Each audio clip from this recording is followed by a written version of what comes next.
Wala. Kawawa po kami mga driver pag ganun. Kasi ito lang po yung alam namin ko sa trabaho.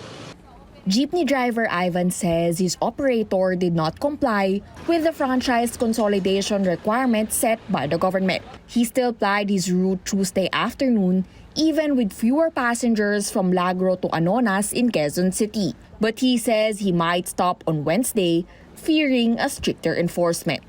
Paano yan? Bukas yung pasok, tapos bukas hindi kayo makakabiyahe naman. Hindi ko nga po alam. Ayoko yung modernize. Kasi makon po yun Yung lalaki yung pamasahe. May kota-kota po kasi yun Hindi kagaya nito, boundaryan lang kami.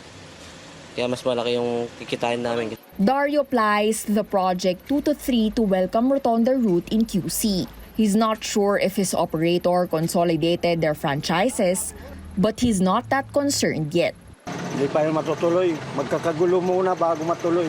Sa dami ng preparasyon nila. Una-una, commuter. Tapos mga driver. At saka, hindi nila basta-basta makokontrol yung ganun. Bawat karga ng diesel, magkano ang tax. Bawat binibili pagkain, may patong na tax. Nasa mahihirap. Lahat, pinapasan. Transport Group Piston says Project 3 in Quezon City is among the routes with only a few consolidated units. While in Philcoa, where various PUVs are operating, commuters already had to bear with fully packed rides.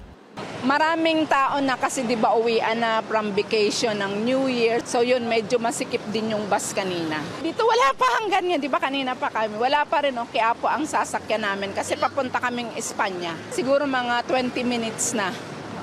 Wala pa rin. Some of them say they'd rather wait a little longer than shell out more money for modern jeepneys.